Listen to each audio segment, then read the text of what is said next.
Is your baby fighting naps and it's driving you crazy? Well, you're in the right place. Let's talk about it. Hi, my name is Sarah Bossio, and as the lead certified pediatric sleep expert at Your Zen Baby Sleep, I have helped over 650 families find the sleep that they need. And the biggest issue that I see with so many families, especially with babies ages 4 to 8 months, is their napping habits. I would love to walk you through 5 easy tips to get naps on track this week.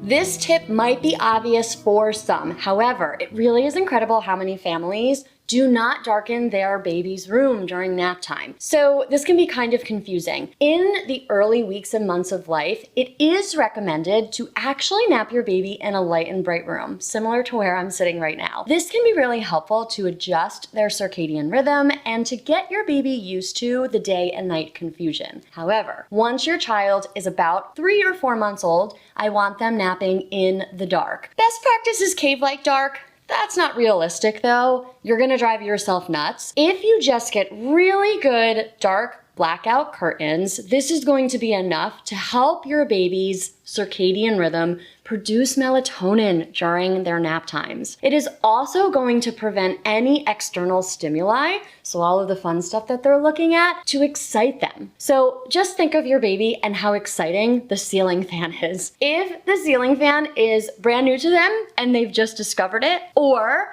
even something as simple as their hands, they've just figured out that they have them.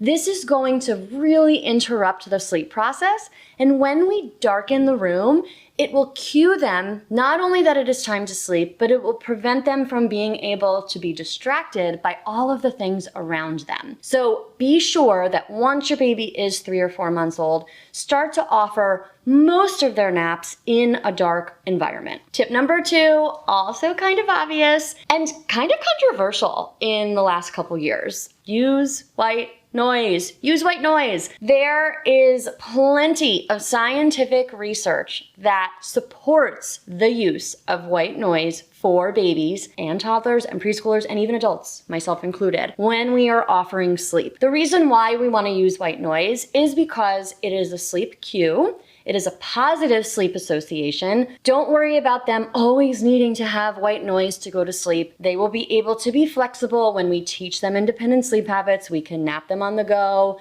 without white noise, outside of the house, and eventually they're not going to need them as they get older. However, when they are little, they're listening for you. They have FOMO.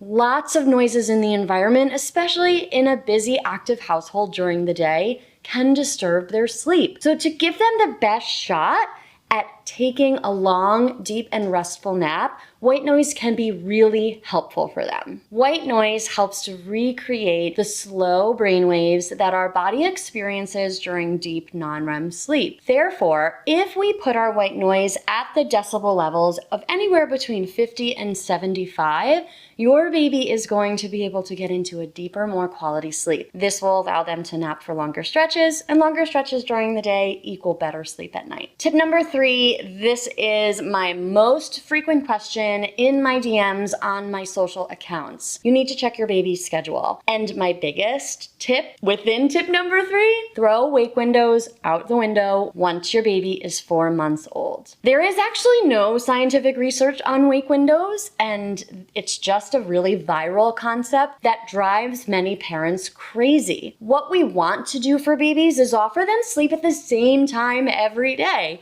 Think about your body. We have an internal biological clock. This is our circadian rhythm. As adults, for the most part, we eat at the same time every day. We generally sleep at the same time every day. And maybe you're not doing that right now because you have a baby, but think about this pre-kid life. This is what your baby needs. You are probably feeding them on somewhat of a schedule. They need to sleep on somewhat of a schedule too once their rhythms are established. So I would love for you to check out my video on sleep schedules and my blog articles on them, which will be linked in the description below. Back to some of the obvious tips, but still helpful. Tip number 4 is to establish a pre-nap routine. So it doesn't need to be long or complicated. Short and calm is key here. Remember, your baby is going from playing and eating and changing their diaper, and they're kind of going throughout their day and they don't really understand what comes next. If we start to establish a short routine,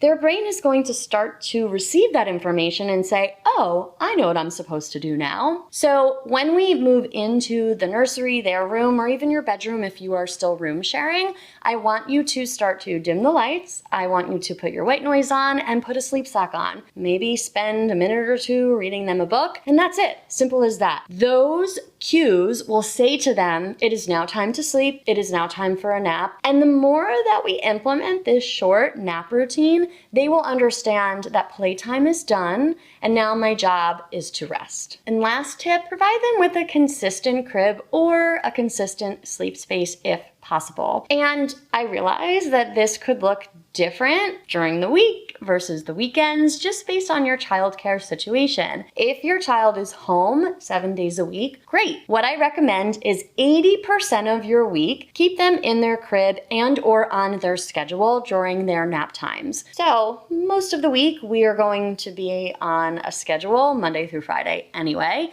The weekends are when we are offering them flexibility. If your child is in an alternative form of childcare, such as a daycare, or you are putting them in childcare outside of your home, in somebody else's house, if a relative is taking care of them, etc. Just having a consistent place for them to sleep where they know, when I go to this pack and play, or when I go into this room, this is where I sleep. That is going to be a really helpful cue, in addition to all of these other tips, to say to them, it's time for me to take a nap and to sleep for a long period of time. I would love if you try one of these tips this week and tell me about it in the comments. Give me some feedback. If you have any questions, I'd love to answer any of them. I really enjoy interacting with families because that is a big part of my job, is providing you with support. And if you feel like you need more support, you can always reach out to me and book a discovery call to learn about my support options. The link is also in the description. As you scroll down to the description, please make sure that you like the video and subscribe to my channel so that you are the first to know about my new posts and all of the latest and greatest sleep tips. As always, from my living room to yours, thank you so much for showing up today, and I can't wait to see you next time.